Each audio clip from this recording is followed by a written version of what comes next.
हाय दोस्तों, कैसे हैं आप लोग। एक नंबर शानदार। आई होप आप लोगों का जीएसटी का रिवीजन बड़ा जोरदार चल रहा होगा। मैं अभी तक जीएसटी रिवीजन के 5 अलग अलग पार्ट्स में आपको अलग अलग लेक्चर्स डाल चुका हूं। आपको नीचे डिस्क्रिप्शन के अंदर उसकी प्लेलिस्ट मिल जाएगी जिसमें अभी तक मैंने जीएसटी रिवीजन के 5 अलग अलग लेक्चर्स अपलोड किए हैं। And this is lecture number 6 और आपको स्क्रीन पे दिख ही रहा होगा कि हम किस चीज़ को आज रिवाइज करने वाले हैं। यस, हम लोग आज इनपुट टैक्स क्रेडिट रिवाइज करेंगे और उसके 3 मेजर सेक्शन हैं जिनको हम कवर करने की कोशिश करेंगे। सेक्शन 16, सेक्शन 17 और सेक्शन नंबर 18 जो कि आईटीसी के मेन सेक्शन है। मैं आपको बता दूं, चाहे सीए इंटर हो, चाहे सीएस प्रोफेशनल हो, चाहे सीए फाइनल हो, ITC is one of the most important chapter in GST. ऐसा कोई अटेम्प्ट हुआ ही नहीं है जब आईटीसी का कोई क्वेश्चन एग्जाम के अंदर नहीं आया हो।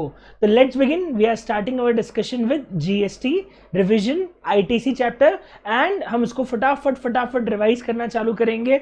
ये जो नोट्स हैं, ये नोट्स आपको नीचे डिस्क्रिप्शन के अंदर लिंक के अंदर मिल जाएंगे। तो डाउनलोड बटन दबाइए और डाउनलोड बटन दबाने के साथ साथ ध्यान रखिएगा उसी के ऊपर सब्सक्राइब बटन है वो भी दबाइए और इस वीडियो को ज़्यादा से ज़्यादा शेयर कीजिए। यूट्यूब पे आया हूँ तो ये लाइन तो मेरे को बोलने का बनता ही बनता है। तो स्टार्ट करते हैं हम। और आईटीसी के अंदर सबसे पहले बता दूं 3 सेक्शन है, 16, 17 और 18। हम सबसे पहले बात करें तो हमारे पास आईटीसी को समझने के लिए पहले हमें कुछ बेसिक डेफिनेशंस पढ़नी पड़ेगी, तब जाके हम आईटीसी को समझ पाएंगे। तो स्टार्ट करते हैं। सबसे पहली डेफिनेशन है डेफिनेशन ऑफ कैपिटल गुड्स। अगर आप कैपिटल गुड्स की डेफिनेशन देखेंगे तो यू विल फाइंड आउट कि what is capital goods. Simple, ऐसे गुड्स जिसको बुक्स में कैपिटलाइज किया गया है और which are used in furtherance of business. सबसे पहली बात है, आईटीसी मिलता ही तब है जब you are using anything for the purpose of business. Non business purpose के लिए आईटीसी मिलता ही नहीं है। तो चाहे कैपिटल गुड्स हो, चाहे इनपुट हो, चाहे इनपुट सर्विसेज हो, ये लाइन सब जगह कॉमनली मिलेगी that it should be use for the furtherance of business. So capital goods वो गुड्स हैं जो कि कैपिटलाइज होते हैं बुक्स ऑफ अकाउंट्स में and are use for the furtherance of business. दूसरा है डेफिनेशन ऑफ इनपुट।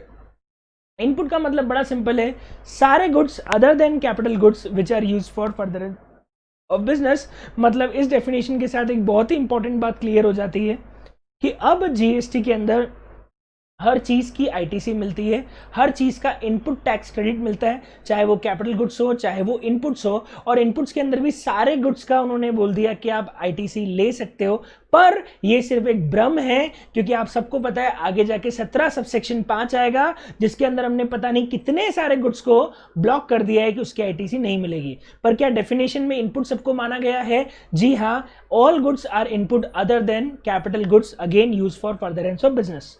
तीसरा है इनपुट सर्विस। इनपुट सर्विस मतलब सारी सर्विसेज जो कि फर्दरेंस ऑफ बिजनेस के लिए यूज आती है, उन सबका आप आईटीसी क्लेम कर सकते हैं।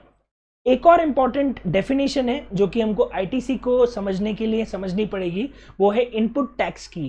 क्योंकि आईटीसी क्या है? आईटीसी बेसिकली इनपुट टैक्स का क्रेडिट है जो कि आपने इनपुट सर्विस और कैपिटल गुड्स पे पे किया है। तो इनपुट सर्विस और कैपिटल गुड्स पे होना चाहिए, लेकिन क्या पे होना चाहिए? Input tax. तो हमको समझना पड़ेगा sir what is input tax. Input tax मतलब IGST, charge on import of goods. Very important. इसका मतलब जो इंपोर्ट करते हैं गुड्स का, उसके ऊपर जो कस्टम्स में आईजीएसटी लगता है, आप उसका भी आईटीसी क्लेम कर सकते हो। It is tax payable under 9394, मतलब आरसीएम के टैक्स की भी आईटीसी ली जा सकती है। मतलब आप परचेजर हो, आपने रिवर्स चार्ज में कोई टैक्स पे किया, क्या मैं उसकी आईटीसी क्लेम कर सकता हूं? जी हाँ। Tax payable under section 5354 of IGST, वही है, रिवर्स चार्ज है। Tax payable under section 7374 again reverse charge है। And it also include tax paid under but does not include tax paid under composition scheme। Important चीज है, अगर आपने tax पे composition scheme के अंदर किया है, मतलब जिससे आपने गुड्स खरीदे हैं, वो कॉम्पोजिशन डीलर है, उसने आपको बिल ऑफ सप्लाई बना के दिया है, तो आप उस पर आईटीसी ले ही नहीं सकते। आप वैसे भी नहीं ले सकते थे क्योंकि जब वो बिल ऑफ सप्लाई बना के देगा तो वो आपके बिल में टैक्स चार्ज करेगा भी नहीं। लेकिन गलती से अगर उसने टैक्स चार्ज कर भी दिया और वो कॉम्पोजिशन डीलर है तो आप उसका आईटीसी क्लेम नहीं कर सकते। मतलब इंपॉर्टेंट चीज है, कितनी डेफिनेशन, सॉरी, इनपुट टैक्स में कितनी चीजें कवर हो गई। पहले तो normal tax, CGST, SGST, IGST, जो अपनी परचेज पे करके आते हो। इसमें इंपोर्ट के ऊपर पे किया गया टैक्स भी जुड़ेगा, इसमें आरसीएम का टैक्स पे भी जुड़ेगा, लेकिन इसमें कॉम्पोजिशन टैक्स पे इंक्लूड नहीं होगा। ये है हमारी इंपॉर्टेंट डेफिनेशन इनपुट टैक्स की। मतलब इससे एक बात समझ में आती कि आप किन किन परचेज के ऊपर आईटीसी क्लेम कर सकते हो। सर क्या नॉर्मल परचेज के ऊपर आईटीसी क्लेम हो सकता है? जी हाँ। क्या आरसीएम परचेज के ऊपर आईटीसी क्लेम हो सकता है? जी हाँ। क्या इंपोर्ट के ऊपर आरसीएम आईटीसी क्लेम हो सकता है? बिल्कुल, इंपोर्ट के ऊपर भी आईटीसी क्लेम किया जा सकता है। अगला है output tax. Output tax word क्यों यूज होता है? क्योंकि जो भी आईटीसी हम क्लेम कर सकते हैं वो सेट ऑफ तो हमारे फाइनल आउटपुट टैक्स से ही होगा। So output tax is very simple, it is a tax chargeable under GST but not covered RCM. Important चीज है, अगर मैं मान लो कोई ऐसी सर्विस ले रहा हूं जिसपे मैंने आरसीएम में टैक्स भरना है और मेरे पास आईटीसी का बैलेंस पड़ा हुआ है, मेरे पास 1 लाख की क्रेडिट पड़ी है और सरकार मुझे रिवर्स चार्ज में परचेज पे टैक्स मांग रही है, मैं उस पर आईटीसी यूज नहीं कर सकता। आरसीएम का टैक्स हमेशा कैश में पे होता है, वो हमेशा इलेक्ट्रॉनिक कैश लेजर से ही पे हो सकता है। आप आरसीएम के टैक्स को क्रेडिट लेजर से पे नहीं कर सकते। मतलब ITC can only be use for output tax, it can not be use to set off your input tax on RCM. Reverse charge पे अगर आपको कोई टैक्स पे करना है तो आप उसके लिए आईटीसी का यूज नहीं कर सकते हो। ये एक और इंपॉर्टेंट बात आपको ध्यान रखनी है। बहुत बढ़िया। अगला है zero rated supply. Again zero rate supply की डेफिनेशन आपको अच्छे से आती होगी। जीरो रेट सप्लाई के अंदर कवर होते हैं एक्सपोर्ट्स एंड एसईजेड जोन को जो सप्लाई करते हैं that is called deemed export. सबको पता होगा जीरो रेट सप्लाई में एक्चुअल एक्सपोर्ट भी आता है और डीम्ड एक्सपोर्ट भी आता है। और एक्सपोर्ट ऑफ सर्विसेज की डेफिनेशन भी दी हुई है। एक्सपोर्ट ऑफ सर्विस की डेफिनेशन बहुत सिंपल है, इंडिया का सप्लायर है, फॉरेन का रिसिपिएंट है और प्लेस ऑफ सप्लाई इंडिया के बाहर है तो वो एक्सपोर्ट ऑफ सर्विस मान ली जाती है। अगर सप्लायर इंडिया का है, रिसिपिएंट आउटसाइड इंडिया है and place of supply is outside India, that is export of service. लेकिन एक इंपॉर्टेंट शर्त और है, जब भी हम एक्सपोर्ट की बात करते हैं तो एक चीज़ ध्यान रखना कि पेमेंट फॉरेन करेंसी में आना चाहिए। अगर पेमेंट फॉरेन करेंसी में नहीं आता है तो कभी भी उसको एक्सपोर्ट नहीं मानते, क्योंकि गवर्नमेंट को फायदा क्या हुआ? जब गवर्नमेंट को फायदा नहीं हुआ तो गवर्नमेंट इंसेंटिव भी नहीं देगी। इसलिए ध्यान रखना, आपको अगर एक्सपोर्ट करना है तो पेमेंट हमेशा फॉरेन करेंसी में ही लेना, इंडियन करेंसी में नहीं चलेगा। Very good. Plant and machinery की डेफिनेशन आगे जाके हम पढ़ेंगे, 17.5 के अंदर ब्लॉक क्रेडिट में आती है, इतनी इंपॉर्टेंट नहीं है वो। 17.5 में एक बार मैं बता दूंगा प्लांट एंड मशीनरी क्या होता है। अब इसके बाद एक और चीज हमको समझने की है एंड दैट पॉइंट इज, एक सेकेंड, जस्ट ए सेकेंड। चलिए, तो अब अगर हम आगे बढ़े तो इसके बाद हमारे पास अगली चीज क्या आती है? डेफिनेशंस हो गई आईटीसी के साथ। अब अपन आगे बढ़ सकते हैं और नेक्स्ट पॉइंट पे अगर हम आए तो अब हमें एक और इंपॉर्टेंट चीज पढ़नी कि साहब आईटीसी तो कब ले सकते हैं, समझ में आ गया कि साहब इनपुट टैक्स पे किया हो, इनपुट सर्विसेज और कैपिटल गुड्स के ऊपर, तो आप आईटीसी क्लेम कर सकते हो। एक्सपोर्ट की डेफिनेशन पढ़ ली और एक्सपोर्ट ऑफ सर्विस की डेफिनेशन भी हमने पढ़ ली। आउटपुट टैक्स क्या होता है वो भी हमने समझ लिया। अब हम चलते हैं सेक्शन 16 पे, और सेक्शन 16 सबसे पहले क्या लिखता है? सेक्शन 16 लिखता है कि साहब आईटीसी लेने की एग्जैक्टली कौन कौन सी शर्तें हैं, और मैं आपको बता दूं 8 कंडीशंस हैं जो कि आपको फुलफिल करनी पड़ती है अगर आपको आईटीसी क्लेम करना है, और एक नहीं 8 की 8 फुलफिल करनी पड़ती है। मतलब एक बात तो क्लियर है कि सरकार आपको टैक्स का आईटीसी इतनी आसानी से नहीं देगी। सरकार बोलती है कि अच्छा तुमको आईटीसी चाहिए तो तुमको मेहनत तो पूरी करनी पड़ेगी, मशक्कत पूरी करनी पड़ेगी, तभी तुमको आईटीसी मिलेगा। तो आईटीसी क्लेम करने के लिए तुमको ये 8 कंडीशन पूरी करनी पड़ेगी, तभी तुम इसका आईटीसी जो है वो क्लेम कर सकते हो। तो हम समझते हैं कि साहब ये 8 कंडीशन कौन कौन सी है। सबसे पहली कंडीशन है साहब रजिस्टर्ड पर्सन होना चाहिए। ऑफ कोर्स जीएसटी में रजिस्टर्ड होगा तभी आईटीसी लेगा, क्योंकि टैक्स की लायबिलिटी भी तभी आएगी। बिजनेस के लिए होना चाहिए, ये बात ऑफ कोर्स क्लियर है कि बिजनेस पर्पस के लिए होना चाहिए, और आईटीसी कैश में नहीं मिलता है, आईटीसी इलेक्ट्रॉनिक क्रेडिट लेजर के थ्रू मिलता है। ये बात भी आपको पता है कि आईटीसी कहाँ आता है? आईटीसी आपके इलेक्ट्रॉनिक क्रेडिट लेजर के अंदर आता है, ईसीएल बोलते हैं हम साहब, ठीक है।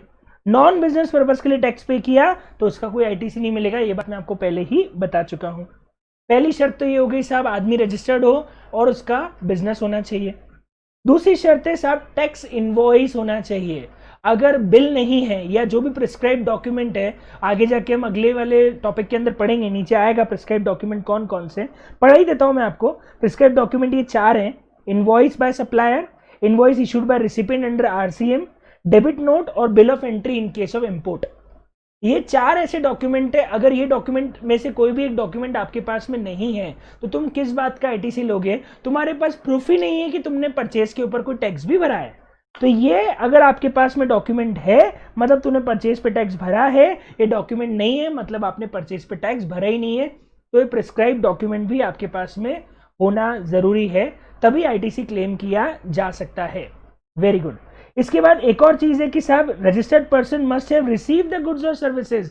एक और इंपॉर्टेंट शर्त है, गुड्स भी रजिस्टर्ड पर्सन को मिल जाने चाहिए। अगर रजिस्टर्ड पर्सन को गुड्स नहीं रिसीव हुए हैं या सर्विसेज रिसीव नहीं हुई है तो भी आईटीसी क्लेम नहीं हो सकता। मतलब एक और चीज है कि गुड्स और सर्विस भी सामने वाले को मिल जाने चाहिए। अगर मान लो सामने वाले के पास में बिल है, वो रजिस्टर्ड है, वो बिजनेस है, सब कंडीशन पूरी हो गई, लेकिन सर अभी तक गुड्स नहीं मिले, तो साहब रुक जाओ, क्योंकि जब तक आपको गुड्स नहीं मिलेंगे तब तक आप उसके ऊपर आईटीसी क्लेम नहीं कर सकते। जब तक सर्विसेज रिसीव नहीं होगी तब तक उसके ऊपर आईटीसी क्लेम किया नहीं जा सकता। तो एक और इंपॉर्टेंट शर्त है, goods and services should be received. अगली शर्त है एक और चीज, सब गुड्स और सर्विस रिसीव की शर्त तो आपने डाल दी, लेकिन सर एक कॉन्सेप्ट होता है बिल टू शिप मॉडल, जहां पे बिलिंग में किसी और के नाम पे करता हूं और शिपिंग में किसी और के नाम पे करता हूं। तो मजेदार बात है कि साहब बिल टू शिप मॉडल में अगर मान लो मैं एजेंट हूं, मैंने एक पार्टी से ऑर्डर लिया और प्रिंसिपल को ऑर्डर भेजा, उसने सीधे गुड्स ट्रांसफर किसको कर दिए? पार्टी को कर दिए। अब मुझे आईटीसी कैसे मिलेगा? मुझे आईटीसी उस दिन मिल जाएगा जिस दिन पार्टी को गुड्स मिल जाएंगे। मतलब बिल टू शिप मॉडल में एक डीमिंग कॉन्सेप्ट है कि थर्ड पार्टी को गुड्स जिस दिन रिसीव हो जाएंगे उस दिन मैं आईटीसी क्लेम कर सकता हूं। तो जैसे ही सप्लायर रिसिपेंट को बायर के कहने पे सप्लाई कर देगा, ये मान लिया जाएगा कि रिसिपेंट ने गुड्स रिसीव कर लिए हैं और वो उस दिन उसकी आईटीसी क्लेम कर सकता है। सर्विसेज में भी सेम है, जिस दिन सामने वाले को सर्विसेज दी जाएगी मान लिया जाएगा कि मैंने सर्विसेज रिसीव कर ली है। ये है तीसरी शर्त, दैट इज गुड्स और सर्विसेज रिसीव होना चाहिए। एक और बात है जो नीचे लिखी हुई है, अगर गुड्स लॉट्स में है तो क्या? अगर गुड्स लॉट्स में है तो एक इंपॉर्टेंट बात ध्यान रखनी है, लास्ट कंसाइनमेंट आने पे ही आप आईटीसी क्लेम कर पाओगे। जब तक लास्ट कंसाइनमेंट नहीं आ जाता तब तक आईटीसी भी क्लेम की नहीं जा सकती। ये भी एक और इंपॉर्टेंट बात है। और कौन कौन सी बातें हैं साहब? एक और इंपॉर्टेंट बात है, गवर्नमेंट को टैक्स का पैसा जमा हो जाना चाहिए। मैंने तो सामने वाली पार्टी को पैसा दे दिया, लेकिन क्या उसने टैक्स जमा कराया है? अगर उसने टैक्स जमा नहीं कराया है तो होगा क्या, वो अपने रिटर्न में आपके सेल शो नहीं करेगा। वो टैक्स जब उसके रिटर्न में शो नहीं करेगा तो आपके यहाँ 2A जो रिटर्न होता है जिसमें आप देख सकते हो कि सामने वाले ने आपके नाम पे टैक्स शो किया है कि नहीं किया है, उसमें नहीं आएगा। उसमें नहीं आएगा तो आप आईटीसी क्लेम नहीं कर पाओगे। मतलब जब तक सामने वाला टैक्स गवर्नमेंट को ना दे दे तब तक मुझे आईटीसी नहीं मिल सकती। लेकिन एक इंपॉर्टेंट बात, अमेंडमेंट था, अभी भी अमेंडमेंट था, पहले भी अमेंडमेंट था, अगर आपको अच्छे से याद हो तो एक क्लॉज आया है 10% वाला। जितना आईटीसी आपको 2A में दिख रहा है उससे 10% एक्सेस आईटीसी और लिया जा सकता है। मतलब हम 10% का ग्रेस मान लेते हैं कि अगर मैंने टैक्स 200 रुपए भी जमा कराया हो, लेकिन मेरे को टैक्स 200 की आईटीसी लेनी है, लेकिन अगर मान लो सामने वाले ने मेरे नाम पे टैक्स 100 जमा कराया है और बाकी वो जमा कराने से रह गया, आपके पास में बिल है, सारी शर्तें पूरी हो, तो आप 10% एक्स्ट्रा ले सकते हो। मतलब 100 की जगह 110 ले सकते हो। बहुत बहुत धन्यवाद सरकार कि यार तुमने 10% एक्स्ट्रा दे दिया, रख लो ये 10% भी। क्या काम का हमारा 10%? आधे से ज्यादा लोग बिल ही नहीं शो कर रहे और तुम बोल रहे 10% दिखा दो। पर जो शर्त है वो अभी यही है कि आप 10% ही एक्सेस आईटीसी क्लेम कर सकते हो। तो ये एक और क्लॉज है, इंपॉर्टेंट है, यहाँ पे कवर नहीं होता है, अमेंडमेंट है, लेकिन मैं आपको बता रहा हूँ। आपने अमेंडमेंट लेक्चर देख लिया होगा, नहीं देखा हो तो लिंक में आप देख सकते हैं, डिस्क्रिप्शन में आपको अमेंडमेंट लेक्चर की लिंक मिल जाएगी, जरूर देखिएगा। अमेंडमेंट्स बहुत इंपॉर्टेंट है। अगली इंपॉर्टेंट बात है साहब रिटर्न फाइलिंग की। अरे आईटीसी तुम क्लेम कैसे करोगे? तुमने बुक्स में तो ले लिया कि साहब मैंने परचेज करी है, तुम्हारे पास में बिल भी है, लेकिन तुम्हें तुम्हारे रिटर्न के अंदर तो क्लेम करना पड़ेगा ना। तो जो हम मंथली और क्वार्टरली रिटर्न फाइल करते हैं उसके अंदर हमको आईटीसी क्लेम भी करना पड़ेगा। ये एक और शर्त है। सप्लायर को पेमेंट करने की शर्त भी डाल दी गई। अगर मान लो तुमने सामने वाली पार्टी से माल उधार खरीदा है, क्या मैं उधार माल पे बिल इशू होता है? ऑफ कोर्स होता है। क्या गुड्स मिल गए? मिल गए। क्या सामने वाले ने टैक्स जमा करा दिया? साहब उसका तो टाइम ऑफ सप्लाई आ गया था क्योंकि उसने इनवॉइस इशू कर दिया था, उसने टैक्स भी जमा करा दिया। क्या मैं आईटीसी क्लेम कर सकता हूं? बिल्कुल कर सकते हो, लेकिन 180 दिन के अंदर पैसा जमा करा देना। 180 days from the date of issue of invoice you have to pay tax, you have to pay the consideration to the supplier. जिससे माल खरीदा है उसको सप्लायर को कंसिडरेशन पे कर देना। अगर नहीं पे किया तो तुम्हें आईटीसी भी वापस करनी पड़ेगी, और 18% का ब्याज भी देना पड़ेगा। किस दिन से? जिस दिन से आईटीसी ली थी और जब तक वापस करोगे इस बीच का ब्याज भी लग जाएगा। मतलब आईटीसी भी वापस करो और पेमेंट का ब्याज भी, आईटीसी ज्यादा पहले से क्लेम करके रख ली उसका ब्याज भी दो। तो 180 दिन के अंदर सामने वाले को कंसिडरेशन पे करना है, अदरवाइज तुम्हें आईटीसी भी रिवर्स करनी पड़ेगी और उसके ऊपर ब्याज भी देना पड़ेगा। लेकिन एक छोटी सी बात है, अगर सामने वाले ने 180 दिनों के अंदर पेमेंट कर दिया तो मतलब सामने वाले को मैंने 180 दिन बाद पेमेंट कर दिया, तो अगर आपने कोई आईटीसी रिवर्स की थी तो वापस क्लेम कर सकते हो। ब्याज वापस नहीं मिलेगा लेकिन आप आईटीसी वापस क्लेम करोगे, पेमेंट जब कर दोगे तब आईटीसी वापस ले सकते हो। ठीक है, एक इंपॉर्टेंट बात और है, अगर आईटीसी रिवर्स हो गई है और आईटीसी वापस क्लेम करना है तो यहां पे टाइम लिमिट एप्लीकेबल नहीं होता है। सर कौन सा टाइम लिमिट? एक्चुअली मैं आपको ये अगली शर्त पहले बता ही देता हूं। आईटीसी को क्लेम करने की भी एक टाइम लिमिट है और ये टाइम लिमिट बहुत ही इंपॉर्टेंट है। बहुत जगह टाइम लिमिट आई है, बड़ी काम की टाइम लिमिट है। कितने टाइम में आईटीसी ले सकते हो? सिंपल है, फाइनेंशियल ईयर चल रहा है साहब, मान लो 20-21 फाइनेंशियल ईयर में जितने भी बिल हैं, आपने मंथली या क्वार्टरली आईटीसी क्लेम करते चले गए होंगे, करते गए, कुछ बिल रह गए, फाइनेंशियल ईयर खत्म हो गया, क्या अभी भी आईटीसी मिलेगी? जी हाँ। कब तक मिलेगी? मान लो फाइनेंशियल ईयर 20-21 से क्लोज 31 मार्च 2021 को हुआ होगा, 1 2 3 4 5 6 महीने और ले लो, सितंबर महीने के रिटर्न की ड्यू डेट तक आप आईटीसी क्लेम कर सकते हो। मतलब सितंबर महीने का जो रिटर्न जाएगा, कौन सा सेक्शन 39 का रिटर्न, ये कौन सा होता है मैं आपको बता देता हूं। सेक्शन 39 में 3B रिटर्न की बात की गई है। जीएसटीआर 3 तो हट चुका है, उसकी जगह रिप्लेस होकर आ गया है 3B। तो 3B में हम आईटीसी क्लेम कर सकते हैं। तो सितंबर महीने का जो 3B भरने की ड्यू डेट रहेगी वहां तक आईटीसी क्लेम किया जा सकता है। अगर आपने एनुअल रिटर्न फाइल नहीं किया है 20-21 का, अगर 20-21 का एनुअल रिटर्न जल्दी में पहले फाइल कर चुके हो तो एक बार एनुअल रिटर्न भरने के बाद तो हिसाब हो ही नहीं सकता। सिंपल है साहब, सितंबर महीने के मान लेते हैं 3B की ड्यू डेट 20 अक्टूबर है, ठीक है। तो 20-21 का कोई आईटीसी रह जाता है, 20-21 का कोई भी बिल है जिसका आईटीसी लेना रह गया 20-21 के अंदर, तो 20 अक्टूबर 2021 तक ले सकते हो। या फिर 20-21 का एनुअल रिटर्न, मान लो एनुअल रिटर्न बाद में फाइल किया तो 20 अक्टूबर 2021 तक ले सकते हो। अगर एनुअल रिटर्न अगस्त में ही फाइल कर दिया तो एक बार एनुअल रिटर्न फाइल कर दिया, उसके बाद तो आप उस साल में कोई एडजस्टमेंट कर ही नहीं सकते। तो ये ध्यान रखना, what is the time limit for availing ITC? Very simple, due date of filing return under section 39 for the month of September for succeeding financial year or date of filing annual return for that financial year whichever is earlier। बताओ क्या ये बात पूरी समझ में आ गई? तो हमारी कितनी सारी शर्तें कवर हो गई साहब। इनवॉइस होना चाहिए, रजिस्टर्ड पर्सन होना चाहिए, बिजनेस होना चाहिए, उसके बाद में टैक्स पे होना चाहिए, रिटर्न जमा कराना होना चाहिए, उसके बाद में सप्लायर को पेमेंट करना पड़ेगा। उसी में एक पॉइंट था कि साहब ये जो टाइम लिमिट हमने पढ़ी ये रीअवेलमेंट ऑफ आईटीसी में एप्लीकेबल नहीं होती। फॉर एग्जांपल, आपको 6 महीने में पेमेंट करना था, आपने 6 महीने पेमेंट नहीं किया, आपने आईटीसी रिवर्स कर दिया। आपने 1 साल बाद पेमेंट किया, अब आप आईटीसी वापस क्लेम कर रहे हो, लेकिन साहब वो सितंबर महीने का जो रिटर्न था वो जा चुका है।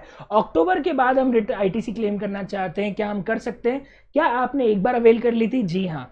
क्यों रिवर्स करी? पेमेंट नहीं किया था, मतलब वापस रीअवेल कर रहे हो? जी हाँ। आप आईटीसी अब कभी भी क्लेम कर सकते हो। अब वो क्लोजर ऑफ फाइनेंशियल ईयर से जो सितंबर महीना अगले साल का है, वो आईटीसी की टाइम लिमिट अब एप्लीकेबल नहीं होगी। अब आईटीसी कभी भी रीअवेलमेंट के केस में वापस अवेल किया जा सकता है। तो ये भी एक इंपॉर्टेंट बात है जो आपको ध्यान रखनी है। बहुत बढ़िया। अब ये तो मैंने आपको बता दिया what are the consequences of non payment. एक और चीज है, हमने अभी क्या पढ़ा, 180 दिन में पेमेंट करना पड़ेगा। कुछ ऐसे केसेस है जहां पे पेमेंट नहीं करने पे भी आपको आईटीसी रिवर्स नहीं होती है, और वो केसेस कौन कौन से हैं? पहला आरसीएम वाला। आरसीएम वाले केस में क्यों आईटीसी रिवर्स करने की जरूरत नहीं है? क्योंकि बेगानी शादी में अब्दुल्ला दीवाना क्यों बने? अरे जब सरकार को टैक्स तुमने दिया है, सप्लायर ने नहीं दिया, रिसीवर ने दिया है, तुम ही आईटीसी क्लेम कर रहे हो, तो सप्लायर को मैं क्यों पैसा दूं, और सप्लायर को मैं पैसा दूं या नहीं दूं, सरकार को इस बात से क्या मतलब है? सरकार कोई वकील थोड़ी है उसकी कि तू उसको पैसा दे तो ही मैं तेरे को आईटीसी दूंगा। अरे मैंने तुझे टैक्स दिया, तू मुझे आईटीसी दे, खत्म बात। तो इंपॉर्टेंट चीज है कि सप्लायर का रोल ही नहीं है। बेगानी शादी में अब्दुल्ला दीवाना क्यों बन रहे हैं? मतलब आरसीएम के केस में आपको सामने वाले को पेमेंट करो या मत करो, तुम ही टैक्स देने वाले हो, तुम ही आईटीसी क्लेम करने वाले हो, बिल्कुल कर सकते हो। दूसरा है जहां सप्लाई विदाउट कंसिडरेशन है, जहां पे कंसिडरेशन है ही नहीं, शेड्यूल 1 की सप्लाई है, अरे जब कंसिडरेशन ही नहीं देना है तो 180 दिन में पेमेंट करने की बात ही नहीं आती है। तीसरा, अगर आपने वो पेमेंट उसको ना करके थर्ड पार्टी को कर दिया, वैल्यूएशन में आता है साहब, एजेंट को कमीशन पे कर दिया, सामने वाले को नहीं पे किया, उसने बोला यार मुझे पैसा मत दे, एजेंट को दे दे, तो सरकार बुक्स में थोड़ी देखेगी कि मिस्टर एक्स को पैसा क्यों नहीं दिया, अरे मिस्टर एक्स के कहने पे किसी तीसरे को दे दिया, दे तो दिया ना, अल्टीमेटली बात खत्म, मैं उसको दूं या किसी और को दूं, अल्टीमेटली पैसा दिया जा चुका है, तो उसकी आईटीसी मुझे बिल्कुल मिलेगी। पेमेंट में सप्लायर को करूं यही जरूरी नहीं है। ठीक है, आगे बढ़ते हैं। तो साहब ये हमारी सेक्शन 16 की सारी कंडीशंस हो गई। कुछ चीजें एक और है, जैसे पहला है मैंने बता दिया डॉक्यूमेंट्स कौन कौन से। दूसरा एक और चीज है, fraud, wilful misstatement, separation of fact में आईटीसी नहीं मिलता है। ये चीज 17(5) की है, लेकिन मैं यहीं पे बता देता हूं, एक सेकेंड, यस सुनिएगा ध्यान से, एक मिनट, ये कनेक्ट हो गया है क्या, दिख रहा है आपको स्क्रीन? यस। सो अगर आपने फ्रॉड, विलफुल मिसस्टेटमेंट या सेपरेशन ऑफ फैक्ट के लिए कोई टैक्स पे किया है, मतलब टैक्स चोरी की थी और सरकार ने आपसे बोला अच्छा टैक्स चोरी की है, डिमांड निकाल दी, अब बोल रहे साहब उसका आईटीसी ले लो, सरकार को फिर फायदा क्या होगा? अगर तुमसे टैक्स चोरी का पैसा वसूल के उसका वापस आईटीसी दे देंगे, बिल्कुल भी आईटीसी वापस मिलने वाला नहीं है। एक और खास बात, डेप्रीसिएशन वाला पॉइंट, आप 1000 के कैपिटल गुड्स लेके आए, उसके ऊपर 100 रुपए का जीएसटी पे किया, इज्जत से सरकार इतना सा बोलती है तुम 100 रुपए की जीएसटी का आईटीसी ले रहे हो तो 1000 पे ही डेप्रिसिएशन क्लेम करो। तुम सरकार को बेवकूफ नहीं समझ सकते, ये नहीं बोल सकते कि हम 100 का आईटीसी भी ले लेंगे और डेप्रिसिएशन 1100 पे लेंगे। अरे जब 100 का आईटीसी ले लिया तो उसे कॉस्ट का पार्ट क्यों बनाओगे, और जब कॉस्ट का पार्ट नहीं बनाओगे तो उस पर डेप्रिसिएशन भी नहीं ले सकते, दोनों लड्डू हाथ में नहीं चलेंगे। And last one is normal losses के ऊपर आईटीसी मिलता है पर एबनॉर्मल लॉसेस पे नहीं मिलता। ये बात भी 17(5) में है, पर मैंने यहीं पे कवर कर दी कि अगर कोई नॉर्मल लॉस होता है तो उसके ऊपर आईटीसी ले सकते हैं, पर लॉस बाय फायर हो गया तो उसके ऊपर आपको आईटीसी कभी भी नहीं मिलता है। तो ये बहुत ही इंपॉर्टेंट बातें मैंने आपको बता दी है। ITC can not be denied due to any clerical mistake in the invoice. छोटी मोटी इनवॉइस से मिस्टेक हो जाए तो डिपार्टमेंट ये नहीं बोल सकता है कि तुम्हारा बिल वॉइड है और हम तुमको आईटीसी नहीं देंगे, आईटीसी मिल जाता है। ये अलग अलग क्लैरिफिकेशन में बात निकल के आई थी। क्या क्या मिनिमम रिक्वायरमेंट है आईटीसी क्लेम करने की? बिल में क्या क्या होना चाहिए? टैक्स का अमाउंट होना चाहिए, वैल्यू ऑफ सप्लाई होना चाहिए, सप्लायर का जीएसटी नंबर होना चाहिए, प्लेस ऑफ सप्लाई होना चाहिए, तो आईटीसी आप क्लेम कर सकते हो। कुछ खास बात नहीं है, नॉट वेरी इंपॉर्टेंट, पर हाँ ये इन्फॉर्मेशन अगर है और कोई क्लैरिकल मिस्टेक हुई है तो भी आईटीसी डिनाई नहीं हो सकता, ये नहीं बोल सकते कि आपका बिल वॉइड है। अब हम चलते हैं एक और इंपॉर्टेंट बात पे। पहले बताओ कि आपको सेक्शन 16 पूरा समझ में आ गया, क्योंकि सेक्शन 16 पूरा कवर हो जाता है। अब हम चलते हैं एक और इंपॉर्टेंट बात पे, और इसमें सेक्शन 17(5) की बात है। मैं आपको बता दूं ऐसी कोई एग्जाम नहीं हुई है जिसमें 17(5) के ऊपर क्वेश्चन नहीं आया हो। 1 2 3 4 5 इतने भी नंबर में 17(5) के ऊपर क्वेश्चन आएगा ही आएगा, क्योंकि ये बात करता है regarding blocked credit and it is very important. क्या है साहब बात? शुरुआत में सरकार ने बोला कि साहब ऑल गुड्स आर इनपुट, लेकिन इंपॉर्टेंट चीज यहां बोल दी कि रुको, सारे गुड्स इनपुट हैं लेकिन हम तुमको सब पे आईटीसी नहीं देंगे। यहां कुछ गुड्स और सर्विसेज हैं जिसके आईटीसी ब्लॉक्ड है, इन सब की आईटीसी आप नहीं ले सकते। सबसे पहले कवर किया motor vehicle which is used for transportation of person with seating capacity of less और इक्वल टू 13%। मतलब बात हो रही है कार, टैक्सी, एक्सयूवी, ऐसी गाड़ियां जो हम पर्सनल यूज में काम में लेते हैं, 13 लोग या 13 से कम की सीटिंग वाली गाड़ियां हैं, उसका आईटीसी ब्लॉक कर दिया गया है। लेकिन इनका आईटीसी अलाउड है। कब कब? पहली बात, सब आपका बिजनेस ही गाड़ियों का है, मतलब आपका शोरूम है, आप कार डीलर हो तो आप आईटीसी ले सकते हो, क्योंकि अब आपके लिए कार असेट नहीं, आपके लिए कार स्टॉक है। दूसरा, ट्रांसपोर्टेशन ऑफ पैसेंजर का काम है साहब, मेरे लिए तो मेरा मेन कैपिटल गुड्स ही गाड़ी है, आप उसका आईटीसी ब्लॉक कर दोगे तो कैसे चलेगा? ठीक है साहब, तुम आईटीसी ले लो। और तीसरा है इंपेयरिंग ट्रेनिंग, ड्राइविंग स्कूल जैसा आप ड्राइविंग सिखाने का काम करते हैं तो भी इसका आईटीसी लिया जा सकता है। अब सवाल आता है सब 13 पैसेंजर से बड़ी गाड़ी है, बस है, क्या आईटीसी अलाउड है? जी हाँ, 13 पैसेंजर से ज्यादा के लिए हमेशा आईटीसी अलाउड है। क्या पैसेंजर के अलावा गुड्स मोटर व्हीकल है आईटीसी अलाउड है? Of course goods motor vehicle या और कोई मोटर व्हीकल है, जैसे कंस्ट्रक्शन में यूज होने वाले डंपर होते हैं, मिक्सर होते हैं, क्रेन होती है, इन सब की भी आईटीसी ली जा सकती है। मतलब मेन ऑब्जेक्टिव था कि साहब हम ब्लॉक करना चाहते हैं पैसेंजर वाले आईटीसी को, मतलब जो पर्सनल यूज वाली कार, टैक्सी, एसयूवी होती है उनकी आईटीसी ब्लॉक्ड है। अदरवाइज अगर ये नहीं होता तो हर आदमी अपनी कार बिजनेस के नाम पे लेता, उसका जीएसटी बेनिफिट ले लेता, पर नहीं ले सकता। अब अगला है एयरक्राफ्ट और वेसल की बात साहब।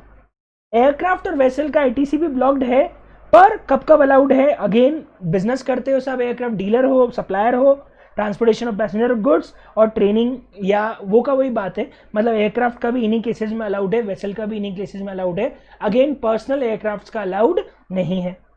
अब है साहब गाड़ी का इंश्योरेंस या रिपेयर मेंटेनेंस कब अलाउड है, कब ब्लॉक्ड है? अगर वही ऊपर वाला केस है, कौन सा, कि साहब गाड़ियों के ऊपर ब्लॉकेज है, मतलब मैंने कार खरीदी है, आईटीसी नहीं मिलेगा तो उसके इंश्योरेंस और रिपेयर मेंटेनेंस का भी नहीं मिलेगा। साहब मैंने एयरक्राफ्ट खरीदा है पर्सनल यूज के लिए, आईटीसी नहीं मिलेगा तो उसके इंश्योरेंस और रिपेयर मेंटेनेंस का भी नहीं मिलेगा। फिर कब अलाउड है? ऑफकोर्स जहां ऊपर सब जगह अलाउड था वहां सब जगह अलाउड हो, मतलब जहां आईटीसी मोटर व्हीकल का अलाउड है वहां उसके रिपेयर मेंटेनेंस और इंश्योरेंस का भी अलाउड है। साथ में दो केसेस और हैं जिसका आईटीसी अलाउड है। पहला है मैन्युफैक्चरर्स ऑफ मोटर व्हीकल। साहब मारुति कंपनी बोलती है कि मैंने गाड़ियों का इंश्योरेंस लिया है। क्यों लिया साहब? क्योंकि जब तक गाड़ियां कस्टमर को नहीं बेचूंगा तब तक गाड़ियों को कुछ हो गया तो उसका क्या? अच्छा, मतलब तुमने स्टॉक का इंश्योरेंस लिया है। अरे हाँ, मेरे लिए तो गाड़ियां स्टॉक है क्योंकि मैं तो मैन्युफैक्चरिंग करता हूं, तो स्टॉक इंश्योरेंस क्यों नहीं मिलेगा साहब? बिल्कुल मिलेगा। दूसरा, साहब मेरा तो बिजनेस ही इंश्योरेंस का है, तो अगर मैंने कोई इंश्योरेंस सर्विस देने के लिए किसी से इंश्योरेंस सर्विस ली है तो ऑफ कोर्स मैं उसका आईटीसी क्लेम कर सकता हूं। तो साहब जिन की गाड़ियों पे आईटीसी अलाउड है उनको उसके रिपेयर मेंटेनेंस और इंश्योरेंस का मिलेगा, दूसरा मैन्युफैक्चरर्स को मिलेगा, तीसरा इंश्योरेंस बिजनेस को मिलेगा। Very good. अगली इंपॉर्टेंट चीज है मेंबरशिप। शायद आपको दिख नहीं रहा होगा, मैं इसको बोल्ड कर देता हूं, शायद आप दिख जाए। अभी भी नहीं दिख रहा है तो बहुत बढ़िया, आप नोट्स में देख लेना, वो व्हाइट में लिखा हुआ है membership of club, health, fitness centre and travel benefit. Basically ये एम्प्लॉइज को दी जाने वाली सर्विसेज है, एम्प्लॉइज को दी जाने वाली सर्विसेज है। और इंपॉर्टेंट बात यह है कि साहब इनका आईटीसी कब ब्लॉक्ड है? Of course membership of club, health, fitness centre, travel benefit जो एम्प्लॉय को दिए जाते हैं वो सब ब्लॉक्ड है। कब अलाउड है? ये जो अलाउड है सिर्फ तब अलाउड है जब इट्स एन स्टैट्यूटरी ऑब्लिगेशन। अगर लॉ में लिखा हुआ है कि साहब तुमको ये सारी सर्विसेज एम्प्लॉय को देनी पड़ेगी तो ही अलाउड है, अदरवाइज ये ब्लॉक्ड मानी जाएगी। Very good. नेक्स्ट और सर्विसेज हैं food beverages, health services, plastic surgery, leasing, renting. Again तब अलाउड है जब वो स्टैट्यूटरी ऑब्लिगेशन हो, या तब अलाउड है जब सब आप इसका बिजनेस ही करते हो। फूड और बेवरेजेस आपने एम्प्लॉइज के लिए नहीं बुलवाया, आप आगे बेचने के लिए बुलवा रहे हो, आप आईटीसी ले सकते हो। आपने जो गाड़ी लीजिंग की है वो आगे अगेन रेंटिंग करने के लिए ले रहे हो, आप ले सकते हो। मतलब या तो आपका इन चीज़ों का बिजनेस है तो आईटीसी ले सकते हो, या फिर वो स्टैट्यूटरी ऑब्लिगेशन है तो आप इनका ले सकते हो। अगर ये दोनों शर्तें नहीं है तो ऑफकोर्स इन सर्विसेज का भी आईटीसी नहीं लिया जा सकता। खाना, हेल्थ, गाड़ी, इन सब का आईटीसी नहीं मिलेगा। Very good. अब हम आगे बढ़ते हैं और कौन सा आईटीसी ब्लॉक्ड है। अगला इंपॉर्टेंट है, कंस्ट्रक्शन से रिलेटेड दो हैं। पहला है works contract services, and works contract services is used for construction of immovable property other than plant and machinery. मतलब प्लांट एंड मशीनरी को छोड़ के अगर इसके अलावा किसी तरह की इमूवेबल प्रॉपर्टी के लिए आपने कोई भी वर्क्स कॉन्ट्रैक्ट सर्विसेज ली है तो आपको आईटीसी नहीं मिलेगा, प्लांट एंड मशीनरी का मिलेगा। अब आप बोलोगे सर प्लांट एंड मशीनरी में क्या? ऊपर जाना, डेफिनेशन लिखी हुई प्लांट एंड मशीनरी की। प्लांट एंड मशीनरी में कोई भी चीज़ जो अर्थ से अटैच मशीनरी है वो नहीं आती है, लैंड और बिल्डिंग नहीं। प्लांट एंड मशीनरी में कोई भी मशीन आती है लेकिन लैंड और बिल्डिंग नहीं आती है, टेलीकम्युनिकेशन टावर नहीं आता है और pipeline fitted outside the factory नहीं आती। तो उनको छोड़ के बाकी सब प्लांट एंड मशीनरी होती है। प्लांट एंड मशीनरी को छोड़ के बाकी किसी प्रॉपर्टी पर अगर आपने कोई भी वर्क्स कॉन्ट्रैक्ट सर्विस लिए तो उसका आईटीसी अलाउड नहीं है। अगेन कब अलाउड है उसके बारे में बात करते हैं। पहला, input service for further supply, मतलब साहब मैंने वर्क्स कॉन्ट्रैक्ट सर्विस अपनी बिल्डिंग के लिए नहीं ली है, मैं खुद वर्क्स कॉन्ट्रैक्टर हूँ, मैं किसी और से वर्क्स कॉन्ट्रैक्ट सर्विस ले रहा हूँ और आगे भी वर्क्स कॉन्ट्रैक्ट सर्विस दे रहा हूँ, मतलब मेरा बिजनेस ही वर्क्स कॉन्ट्रैक्टर का है। क्या मैं वर्क्स कॉन्ट्रैक्ट की आईटीसी ले सकता हूँ? जी हाँ। दूसरा, अगर ये जो वर्क कॉन्ट्रैक्ट है ये कंस्ट्रक्शन के लिए नहीं लिया गया है। अब आप बोलोगे sir what is the meaning of construction? When the value of the contract service is not capitalised then it is not construction. Important बात है, कंस्ट्रक्शन की जो डेफिनेशन है वो ये बोलती है कि साहब कंस्ट्रक्शन तब माना जाएगा जब आपने कैपिटलाइजेशन किया है खर्चे का। अगर मैंने कोई ऐसा खर्चा किया है जो बेसिक रिपेयरिंग है, मैंने उस खर्चे को P&L में डाला है, तो ऑफ कोर्स मैं उसकी आईटीसी ले सकता हूं क्योंकि वो कंस्ट्रक्शन माना नहीं जाएगा। तो पहली बात, सबसे पहले देखना क्या खर्चा P&L में गया है या कैपिटलाइज हुआ है। अगर खर्चा P&L में गया है तो हमेशा वर्क्स कॉन्ट्रैक्ट की आईटीसी मिलेगी। अगर कैपिटलाइज हुआ है तो sir capitalise plant and machinery में हुआ है या किसी और अगर इमूवेबल प्रॉपर्टी में हुआ है? सब प्लांट एंड मशीनरी में हुआ है तो भी आईटीसी मिलेगी, अगर अदर इमूवेबल प्रॉपर्टी में हुआ है तो आईटीसी नहीं मिलेगी। मतलब अगेन बोल रहा हूं, वर्क्स कॉन्ट्रैक्ट सर्विस है, जी हाँ। क्या वो P&L में गया है? जी हाँ, तो आईटीसी ले लो। सर वो कैपिटलाइज हुआ है, तो अगली सवाल ये है कि सर प्लांट एंड मशीनरी में कैपिटलाइज हुआ है या अदर इमूवेबल प्रॉपर्टी में कैपिटलाइज हुआ है? सर अदर इमूवेबल प्रॉपर्टी में कैपिटलाइज हुआ है तो आईटीसी नहीं मिलेगी, प्लांट एंड मशीनरी में हुआ है तो आईटीसी मिलेगी। आ रही पूरी बात समझ में? Very important. आगे बढ़ते। No ITC for self construction of immovable property. अगर आप खुद के लिए कोई प्रॉपर्टी कंस्ट्रक्ट कर रहे हो, चाहे बिजनेस पर्पज के लिए ही क्यों ना कर रहे हो, मतलब चाहे आप ऑफिस बनाओ, दुकान बनाओ, घर बनाओ, कंस्ट्रक्शन के सामान का कोई आईटीसी नहीं मिलता, कंस्ट्रक्शन की सर्विसेज का कोई आईटीसी नहीं मिलता, सीमेंट खरीदो, सब पे बंद है। मजेदार बात बता दूं, अब आप बिल्डर भी हो ना तो भी अब आप आईटीसी नहीं ले सकते, क्योंकि जो नई स्कीम 2019 के बाद आई है उसके बाद बिल्डर को भी 5% टैक्स देना पड़ता है विदाउट आईटीसी। तो अब ये पॉइंट किसी काम का नहीं रहा है, क्योंकि अब मैं एक बार में ये बात बोल सकता हूं कि कंस्ट्रक्शन के ऊपर आईटीसी मिलता ही नहीं है। कंस्ट्रक्शन मटेरियल, कंस्ट्रक्शन सर्विसेज पे आईटीसी वैसे भी नहीं मिलता है, आप आईटीसी ले ही नहीं सकते। बहुत बढ़िया। अगला पॉइंट है साहब, कॉम्पोजिशन स्कीम में टैक्स पे करा, आईटीसी नहीं ले सकते। यहाँ डालने की जरूरत ही नहीं थी, इनपुट टैक्स में ही बाहर कर दिया था, कोई बात नहीं। एनआरटीपी सिर्फ इंपोर्ट जो गुड्स करके ला रहा है उसके ऊपर आईटीसी ले सकता है, इसके अलावा एनआरटीपी इंडिया से खरीदे हुए गुड्स के ऊपर कोई आईटीसी नहीं ले सकता। एनआरटीपी अगर बाहर से गुड्स लेके आ रहा है तो उसके ऊपर जो उसने आईजीएसटी पे किया होगा उसका वो आईटीसी ले पाएगा, पर इंडिया में जो उसने गुड्स खरीदे हैं उसके ऊपर वो आईटीसी क्लेम नहीं कर सकता है। सिर्फ इंपोर्ट पे ही अलाउड है, वो भी गुड्स पे, सर्विसेज पे भी अलाउड नहीं है। अगर उसने सर्विसेज इंपोर्ट करी तो उसका भी आईटीसी नहीं ले सकता, वो सिर्फ गुड्स इंपोर्ट जो करके ला रहा है उसी का आईटीसी ले पाएगा। अगर आप पर्सनल यूज के लिए गुड्स खरीद रहे हो तो ऑफकोर्स आप आईटीसी क्लेम नहीं कर सकते, पर्सनल यूज का आईटीसी कभी भी नहीं मिलता है। साथ में अभी हमने बात करी फ्रॉड या फिर कोई भी कॉन्फिस्केशन या फिर कोई भी विलफुल मिसस्टेटमेंट है और उसमें टैक्स पे किया है तो आप आईटीसी नहीं ले सकते। एबनॉर्मल लॉसेस का आईटीसी नहीं मिलेगा, फ्री सैंपल्स का भी आईटीसी नहीं मिलेगा। तो free gift, free samples, abnormal losses, theft, loss by fire, ITC नहीं मिलता। फ्रॉड में टैक्स पे किया, विलफुल मिसस्टेटमेंट में टैक्स पे किया, आईटीसी नहीं मिलता। एनआरटीपी को सिर्फ इंपोर्ट ऑफ गुड्स का आईटीसी मिलता है, बाकी किसका आईटीसी भी नहीं मिलता। ये साहब हमारा बहुत ही इंपॉर्टेंट पॉइंट था सेक्शन 17 सबसेक्शन 5। एक चार्ट में सारी बातें कवर हो जाती है, बड़ा ही इंपॉर्टेंट चार्ट है, इसको अच्छे से पढ़ना, सारे पॉइंट को अच्छे से कवर करके जाना। इसके ऊपर एग्जाम में प्रैक्टिकल क्वेश्चन बहुत आते हैं, क्वेश्चन बैंक में कम से कम मैंने 10 से 12 क्वेश्चन दिए हैं, तो सिर्फ इसी पॉइंट को कवर करते हैं। आगे बढ़ते हैं और अब बढ़ते हैं साहब सेक्शन 17 के और 4 क्लॉजेस की। 17 के अंदर 5 सेक्शन है, 17(1), 17(2), 17(3), 17(4। उसमें 17(5) तो हम पढ़ चुके हैं, 4 सेक्शन हमारे रह जाते हैं, 17(1), 17(2), 17(3) और 17(4). पहले हम 17(1), 17(2), 17(3) की बात करते हैं कि इन 3 सबसेक्शन के अंदर क्या बात की गई है। देखो, सबसे पहले बोला कि साहब गुड्स और services use partially for business and partially for other purposes ITC proportionately मिलेगा। उन्होंने बोला साहब आप आधा गुड्स बिजनेस और आधा गुड्स नॉन बिजनेस के लिए यूज कर रहे हो तो आपको प्रोपोर्शनेट थोड़ा ही आईटीसी मिलेगा। Goods use partially for taxable and partially for exempt, again proportionate ITC ही मिलेगा। ये बात भी हम आराम से बात कर सकते हैं कि साहब अगर मैं partially taxable, partially exempt, partially business, partially non business के लिए यूज कर रहा हूं तो मुझे आईटीसी अलाउड नहीं है। अब एक और चीज है, 17(3) के अंदर ये भी बोला है कि साहब एग्जाम सप्लाई किसको माना जाएगा। तो एग्जाम सप्लाई मतलब बेसिकली वो सप्लाई है जिस पे टैक्स नहीं है, वो तो आएगा ही आएगा। साथ में इसमें इंक्लूड क्या क्या होगी, इसमें इंक्लूड होगी आरसीएम वाली सप्लाई। मतलब अगर मैं कोई ऐसी सप्लाई कर रहा हूँ जिस पे रिवर्स चार्ज लगता है, मुझे टैक्स देना ही नहीं है, टैक्स कोई और देगा। जैसे मैं लॉयर हूँ, मैं लीगल सर्विसेज दे रहा हूँ, तो मैं टैक्स नहीं भर रहा हूँ, सामने वाला टैक्स पे कर रहा है। अब ये सप्लाई मेरे लिए, लीगल सर्विसेज मेरे लिए एग्जाम सप्लाई हो जाएगी, क्योंकि मैं को उस पर टैक्स देना ही नहीं है। सिक्योरिटीज का ट्रांजैक्शन कर रहा हूं साहब, सिक्योरिटीज पे टैक्स नहीं होता है, तो सिक्योरिटीज के ट्रांजैक्शन को भी एग्जाम सप्लाई मानेंगे। Sale of land and building का काम कर रहा हूं तो वो भी एग्जाम सप्लाई है। पर इसमें एक बहुत इंपॉर्टेंट बात है, आप याद करो शेड्यूल 3 के अंदर 8 या 9 ऐसी सप्लाई है जिसको नेगेटिव लिस्ट के अंदर लिखा गया है। मैं आपको बता दूं सिर्फ अकेली सेल और लैंड और बिल्डिंग को एग्जाम सप्लाई माना गया है। इसका मतलब बाकी केसेस में आपको आईटीसी रिवर्स करने की जरूरत नहीं है।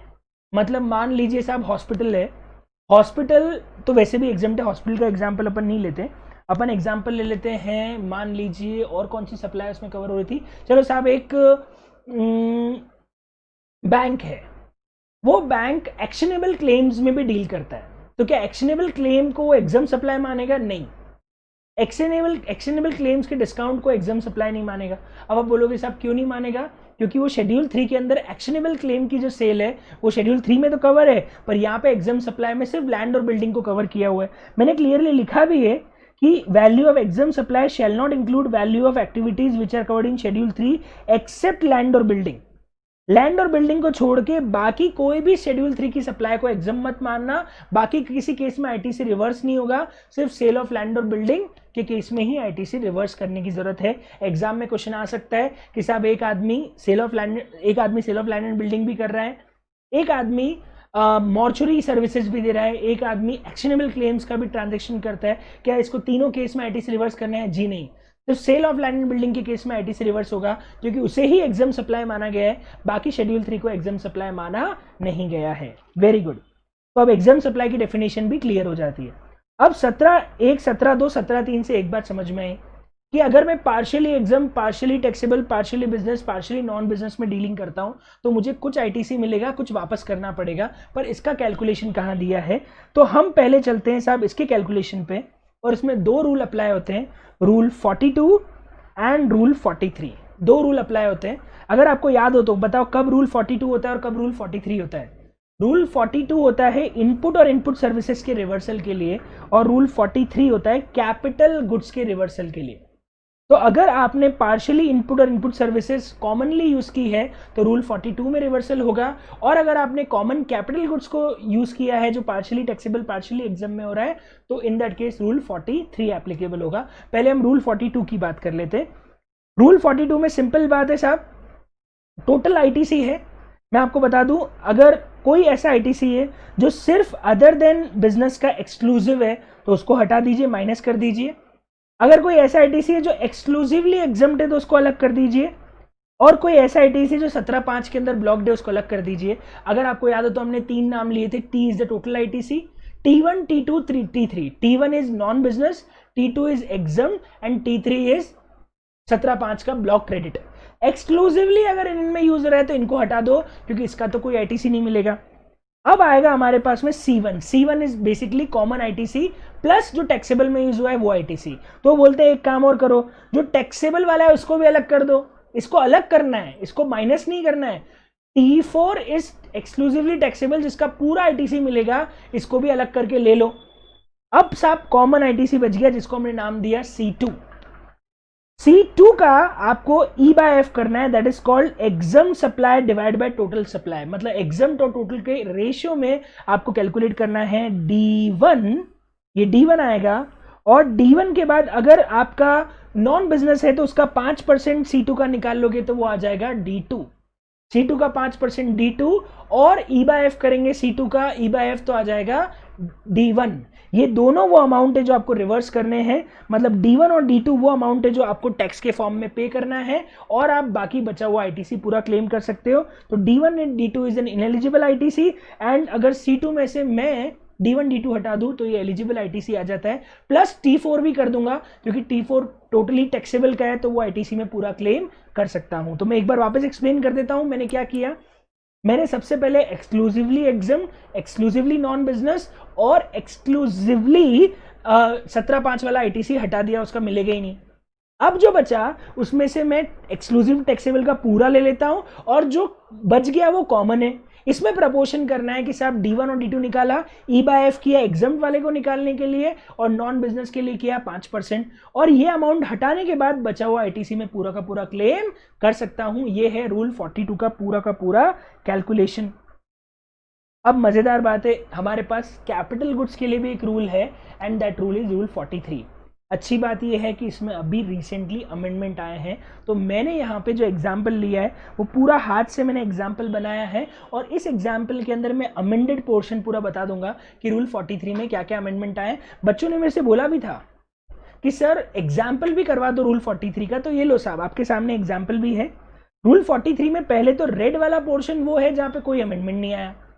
रूल 43 कैपिटल गुड्स के आईटीसी की बात करता है। सबसे पहले फर्स्ट पॉइंट में क्या बोला गया, फर्स्ट पॉइंट बोलता है कि ITC on capital goods attributable to capital goods exclusively use for exempt, इसका तो लेना ही मत, भूल जाओ क्योंकि एक्सक्लूसिवली एग्जाम के लिए आ रहा है।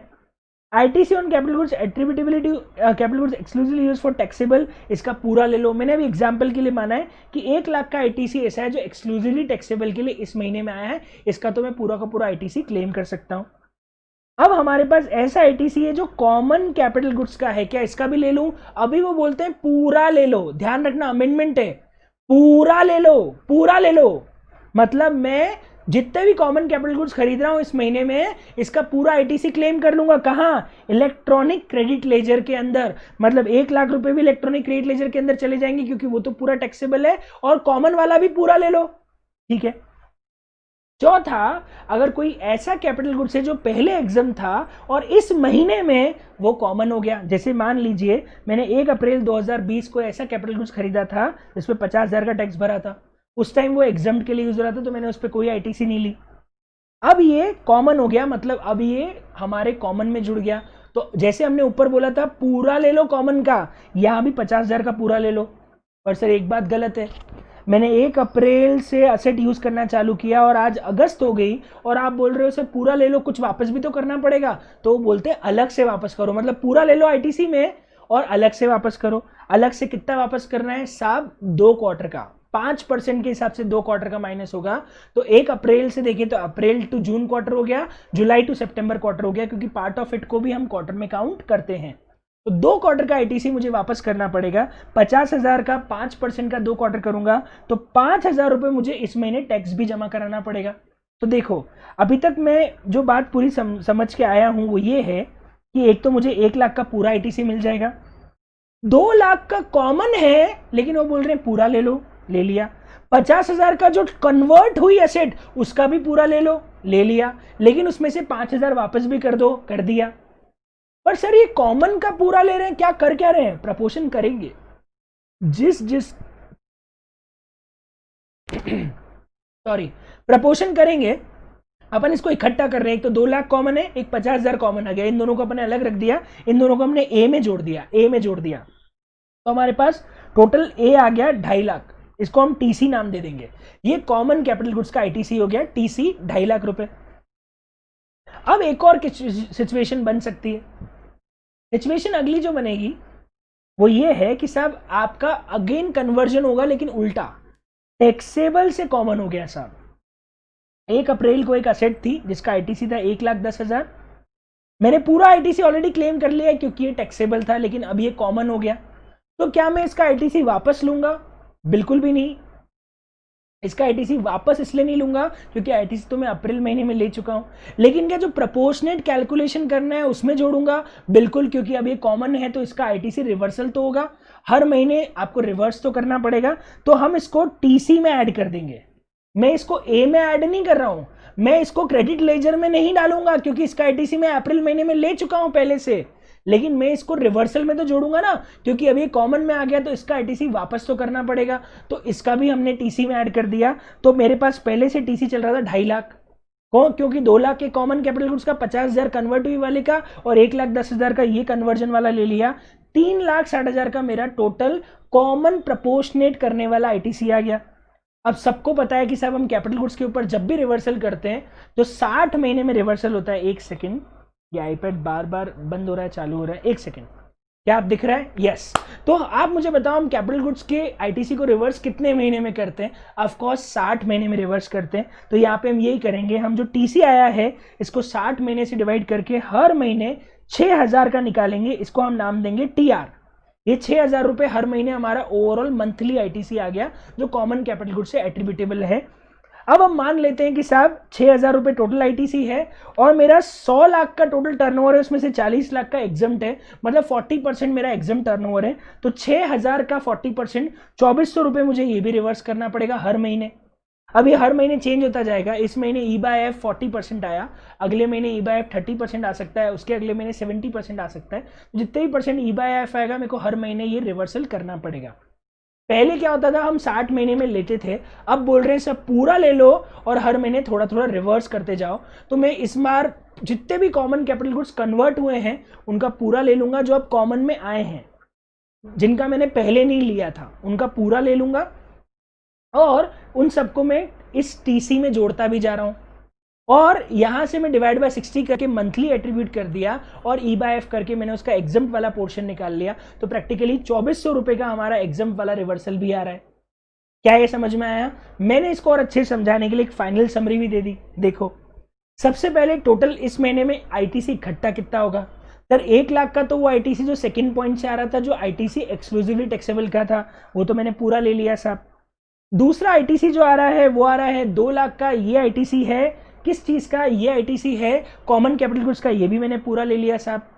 तीसरा आईटीसी आ रहा है 50,000 का, ये भी कन्वर्ट हुई कैपिटल गुड्स का है, जो कन्वर्ट हो गई थी। लेकिन ध्यान रखना, जो टैक्सेबल से कॉमन आ रही है उसका मत ले लेना, क्योंकि उसका आईटीसी आप पहले ही अप्रैल में ले चुके थे। जो एग्जाम से कॉमन आ रही है उसका लेना पड़ेगा, क्योंकि उसका आईटीसी आपने पहले क्लेम नहीं किया था। तो ये 3 आईटीसी इकट्ठे हो गए, तो इस बार मेरा टोटल आईटीसी 3.5 लाख हो गया। अब मजेदार बात है कि साहब टोटल लाइबिलिटी भी है इस महीने, कौन सी? एक तो साहब जो कन्वर्ट हुआ था उसके 5000 रुपए देने आ रहे हैं। मैंने जब 50,000 पूरा ले लिया, जबकि कायदे से मैंने 2 महीने उसको एग्जाम पोर्शन में यूज किया, तो 5000 चुकाना भी पड़ेगा, ये चुका दिया। दूसरा मुझे हर महीने वाला रिवर्सल भी करना है, जो मैंने टीसी और टीआर से किया, तो वो 2400 रुपये इस बार का भी रिवर्सल मेरे को कॉमन कैपिटल गुड्स का आ रहा है। तो इस बार 7400 रुपये मुझे वापस भी करने पड़ेंगे। बताओ क्या ये बात आपको समझ में आ गई है? तो बड़ा इंपॉर्टेंट कैलकुलेशन है रूल नंबर 43 का। क्लियर है? तो ये मैंने पूरा अमेंडेड बताया है कि अब कैसे इसका पूरा कैलकुलेशन करना है। Very good. अब हम आगे बढ़े, तो इसके बाद हमारे पास में और क्या बच जाता है साहब? अब हमारे पास में 17(1), 17(2), 17(3) हो गए। हमारे पास में पता है एक और बच जाता है 17(4). ये 17(3), 17(1), 17(2) में तो हमने रूल 42, 43 पढ़ लिया। 17(4) जो है ये बैंक को एक स्पेशल ऑप्शन है, और वो क्या है कि बैंक अपने एलिजिबल आईटीसी का 50% रिवर्स कर दे, हम आपसे कोई रूल 42 में प्रपोर्शन नहीं मानेंगे। ये ऑप्शन 2 है बैंक के पास। ऑप्शन 1 तो यही है कि वो रूल 42 और 43 में रिवर्सल करे, पर बैंक चाहे तो 50% रिवर्सल मान कर ले एलिजिबल आईटीसी का, हम आपसे कुछ भी सवाल जवाब नहीं करेंगे, हम आपके टर्नओवर के प्रोपोर्शन में आपसे आईटीसी रिवर्सल नहीं करवाएंगे। ये बैंक को सेकंड ऑप्शन दिया गया है। क्या है ऑप्शन? या तो पहला ऑप्शन है कि to comply with section 17 subsection 2 rule 42 43 और अवेल 50% ऑफ एलिजिबल आईटीसी और input service in capital goods in that month and rest shall lapse. आधा ले लो, आधा छोड़ दो। पर एक और प्रोविजो है इसके अंदर कि अगर आपने इंटर ब्रांच ट्रांसफर किया है, इंटर ब्रांच मतलब बैंक एक ब्रांच से दूसरी ब्रांच को ट्रांसफर कर रहा है, तो जो रिसीविंग ब्रांच है वो उस इंटर ब्रांच के ऊपर पूरा 100% आईटीसी ले सकती है, वहां पे 50% करने की जरूरत नहीं है। मतलब इंटर ब्रांच ट्रांसफर वाले अमाउंट पे पूरा ले लो, बाकी एलिजिबल जितना भी है उसका 50 ले लो। एलिजिबल वर्ड क्यों यूज कर रहा हूं? 17(5) में ब्लॉक दे तो उसका आईटीसी तो आपको मिलेगा ही नहीं। मान लो साहब आपने एम्प्लॉयज के लिए फूड सर्विसेज अवेल करी, उसका आईटीसी बैंक को 1 रुपट्टी का नहीं मिलेगा, 50% कहां से देंगे? मिलेगा ही नहीं, क्योंकि वैसे ही ब्लॉक्ड है।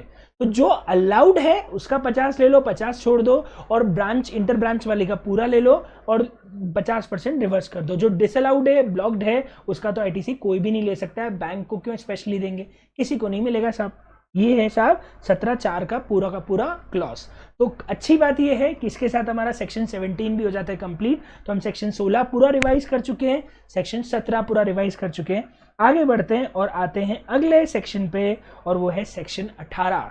18 के अंदर मैं आपको बता दूं 18(1), 18(2), 18(3), 18(4), 18(5), 18(6), टोटल मिला के 6 सबसेक्शन है 18 के अंदर भी। और मैं आपको लेके चलता हूं सबसे पहले 18(1) पे।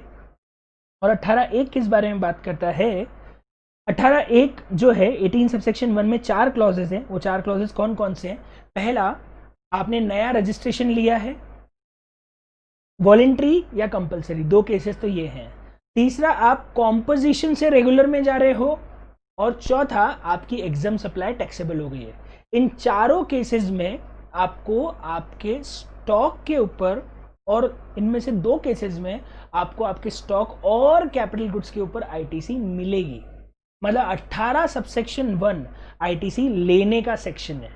कब? 4 cases, voluntary registration, compulsory new registration, voluntary new registration, compulsory new registration, exempt supply become taxable, and you are opting out of composition scheme. Now you are a regular taxpayer. In 4 cases में आपको ITC मिलेगी, पर 2 case में सिर्फ stock की मिलेगी और 2 case में स्टॉक और कैपिटल गुड्स दोनों की मिलेगी। किस किस में कहाँ देखना सब लोग।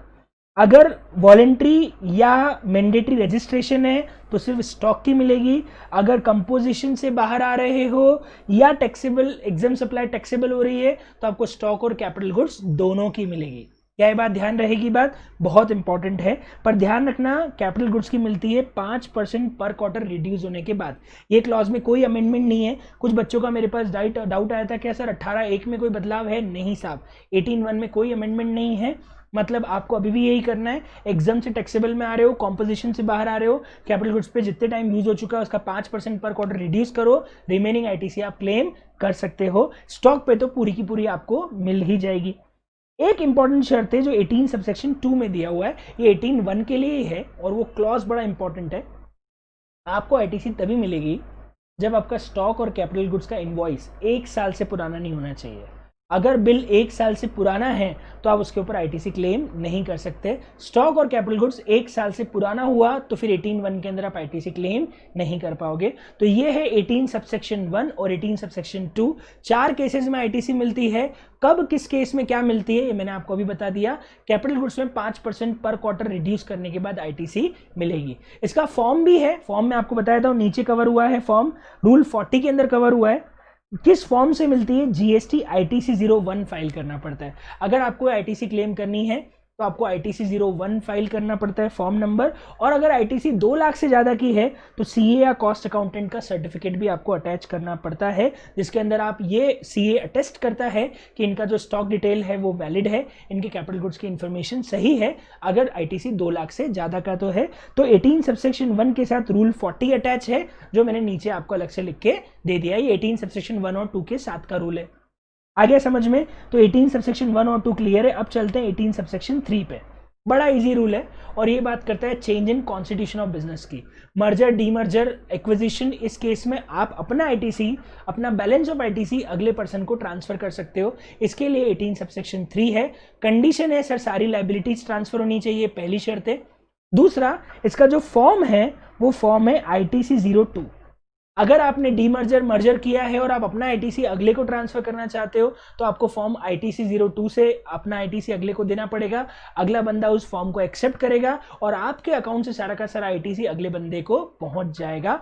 डीमर्जर होता है तो ध्यान रखना, जिस रेशियो में असेट्स डीमर्ज कंपनी में गई है उसी रेशियो में आईटीसी भी डीमर्ज कंपनी में जाएगा। 40-60 में अगर असेट गई है तो आईटीसी भी 40-60 के रेशियो में ही आगे ट्रांसफर होगा। फॉर्म नंबर बता दिया। मैं आपको एक और चीज बता दूं, इस केस में सीए और चार्टर्ड अकाउंटेंट और कॉस्ट अकाउंटेंट सर्टिफिकेट मैंडेटरी है। अगर आप डीमर्जर के केस में आईटीसी ट्रांसफर करना चाहते हैं तो मैंडेटरी आपको सीए या कॉस्ट अकाउंटेंट का सर्टिफिकेट अटैच करना पड़ेगा ही पड़ेगा। ये हो गया हमारा 18 सबसेक्शन 3 कंप्लीट। ओके, आगे बढ़ते हैं। अगला है 18(4) और 18(5). 18(4) और 18(5) के साथ मैं आपको बता दूं रूल 44 भी अटैच है, जो नीचे मैंने आगे अलग से दिया है। लेकिन ये क्लॉज कब लगता है? जस्ट ऑपोजिट कर लो 18(1) और 2 का। 18(1) और 2 में हमने पढ़ा था कि साहब अगर टैक्सेबल, एग्जाम टैक्सेबल हो गया, कॉम्पोजिशन से बाहर आ गया, नया रजिस्ट्रेशन लिया तो आईटीसी मिलेगी। उल्टा कर दो, रजिस्ट्रेशन कैंसिल हो रहा है कॉम्पोजिशन में जा रहा हूं और टैक्सेबल एग्जम्प्ट हो गया, तो बताओ आईटीसी मिलेगी या आईटीसी वापस करनी पड़ेगी? ऑफ कोर्स आईटीसी वापस करनी पड़ेगी। किस किस पे? मैं आपको बता दूं, दोनों पे, स्टॉक पे भी और कैपिटल गुड्स पे भी। तीनों केसेस में स्टॉक का आईटीसी भी रिवर्स होगा और कैपिटल गुड्स का आईटीसी भी रिवर्स होगा। और कैपिटल गुड्स का आईटीसी जो रिवर्स करना है वो अगेन ध्यान रखना, एक मिनट, यहाँ पे एक छोटी सी मिस्टेक है, मैं आपको बता देता हूँ, एक सेकेंड। यहाँ पे जो मिस्टेक है वो क्या है, एक मिनट रुको। यहाँ पे 5% गलत लिखा हुआ है। रूल 44 के अंदर ध्यान रखना, नीचे मैंने लिखा भी है यार, ये रहा। हम मंथ्स में रिवीजन करते हैं, मतलब जब हम कैपिटल गुड्स का रिवर्स करते हैं रूल 44 के अंदर, तो मंथली होता है। बाकी सब केस में क्वार्टरली है, मैंने क्लास में अच्छे से बताया था। लेकिन जब हमको आईटीसी रिवर्स करना होता है 18 सबसेक्शन 4-5 में, जब हमें आईटीसी रिवर्स करना होता है इन केस ऑफ कैंसिलेशन और टैक्सेबल बिकम एग्जम्प्ट और ऑप्टिंग इन फॉर कॉम्पोजिशन, तो यूजफुल लाइफ मंथ्स में 60 मंथ्स की लेते हैं, मतलब कैलकुलेशन मंथली होता है। और जितनी भी यूजफुल लाइफ रिमेनिंग बची है उसका आईटीसी आपको वापस करना पड़ता है, रिमेनिंग यूजफुल लाइफ का आईटीसी वापस होता है। तो बाकी सब केस में क्वार्टरली होता है, लेकिन रूल 44 में मंथली होता है। तो ऊपर जो 5% पर क्वार्टर लिखा हुआ है वो गलत है, क्योंकि रूल 44 में मंथली कैलकुलेशन होता है। मैंने नीचे इस चीज को एक्सप्लेन भी किया हुआ है। फॉर्म नंबर कौन सा है? फॉर्म नंबर मैं आपको बता देता हूं, शायद लिखा हुआ नहीं है, ITC 03, this is the form number. ध्यान रखना, रूल 44 के लिए जो फॉर्म नंबर है वो है GST ITC 03, मतलब ITC 01 से ITC आती है, ITC 02 फॉर्म से ITC अगले को ट्रांसफर होती है, और ITC 03 से ITC रिवर्स होती है। 3 फॉर्म है, तीनों के नाम मैंने आपको बता दिए हैं। ये है 18 सबसेक्शन 4 और 18 सबसेक्शन 5। ITC का लास्ट सेक्शन है 18 सबसेक्शन 6, जो किस बारे में बात करता है, बहुत ही इंपॉर्टेंट है, डिस्पोजल ऑफ असेट्स। अगर मैंने असेट्स बेच दी तो मुझे टैक्स कितना जमा कराना पड़ेगा? बहुत सिंपल है, कितना, जो भी आईटीसी ली थी उसमें से पर क्वार्टर 5% रिड्यूस कर दो, या जितने में बेचा है उसके ऊपर जो टैक्स बन रहा है, विच एवर इज हायर। आज मैंने असेट 1 लाख में बेची तो उस पर जो टैक्स बन रहा है वो, या जितना भी आईटीसी मैंने क्लेम किया था उसका 5% पर क्वार्टर रिड्यूस करने के बाद जो अमाउंट आ रहा है वो, इन दोनों में से जो भी हायर अमाउंट है वो आपको रिवर्स करना पड़ेगा, वो आपको पे करना पड़ेगा, बिकॉज आपने कैपिटल असेट्स को बेचा है। तो आपको आईटीसी रिवर्स तो करनी पड़ेगी, आईटीसी वापस करनी पड़ेगी, आपको अमाउंट वापस करना पड़ेगा। कितना? Again tax on transaction value और आईटीसी माइनस 5% पर quarter whichever is higher. अब हर जगह देख लो 5% पर क्वार्टर है, सिर्फ एक जगह मंथली है, और वो है इन case of reversal under section 18 subsection 4। बाकी सब केस में 5% पर क्वार्टर के हिसाब से ही रिवर्सल या अवेलमेंट होता है। एक छोटी सी बात और 18 सबसेक्शन 6 के अंदर, वो ये है कि सब 18 सबसेक्शन 6 के अंदर अगर रीफैक्ट्री ब्रिक्स है, टूल्स मोल्ड्स और डाइज है, मतलब कंज्यूमेबल्स हैं, टूल्स मोल्ड्स रीफैक्ट्री ब्रिक्स, स्क्रैप की तरह बेच रहा हूं, तो मुझे वहां पे आईटीसी माइनस 5% नहीं करना है, सिर्फ ट्रांजैक्शन वैल्यू पे ही टैक्स पे करना है। मतलब मान लो मेरा कोई टूल खराब हो गया और मैंने टूल बेचा, तो जितने में स्क्रैप की तरह बेचा है बस उस स्क्रैप वैल्यू पे टैक्स दे देना, वहां पे आईटीसी माइनस 5% करने की जरूरत नहीं है। ये है 18 सबसेक्शन 6। और अच्छी बात यह है कि इसी के साथ हमारा पूरा आईटीसी हो जाता है रिवाइज। सेक्शन 16, सेक्शन 17 और सेक्शन 18 मैंने पूरा रिवाइज करा दिया। 16, 17, 18 इन सब में सबसे इंपॉर्टेंट अगर कोई है तो 17 सब सेक्शन 5 है, उसके बाद सेक्शन 18 है, फिर रूल 40 to 43 है, और इन सब के साथ ब्लेंड होके सेक्शन 16 को भी कंडीशंस के फॉर्म में जोड़ दिया जाता है। तो आईटीसी चैप्टर बहुत ही इंपॉर्टेंट है, मैंने बहुत आराम से पूरा चैप्टर समझाया है। आपको प्रॉपर रिवीजन के नोट्स भी मैं साथ में डिस्क्रिप्शन में अटैच कर रहा हूं, तो आई होप आपको ये रिवीजन में मजा आया होगा। कमेंट में आप मुझे बताइए कि आपको और कौन कौन से चैप्टर्स का रिवीजन चाहिए, वो सब मैं अपलोड करूंगा। आप और कुछ भी सजेशन देना चाहे तो कमेंट में आप दे सकते हैं। कमेंट्स जो हैं वो आप कीजिए, मुझे बताइए आप क्या चाहते हैं, I will definitely help you out. Thank you so much. बाकी डिस्कशन हम अगले लेक्चर के अंदर करेंगे। आई होप आपको इस रिवीजन में मजा आया होगा। Thank you, enjoy, good day and bye bye. Thank you.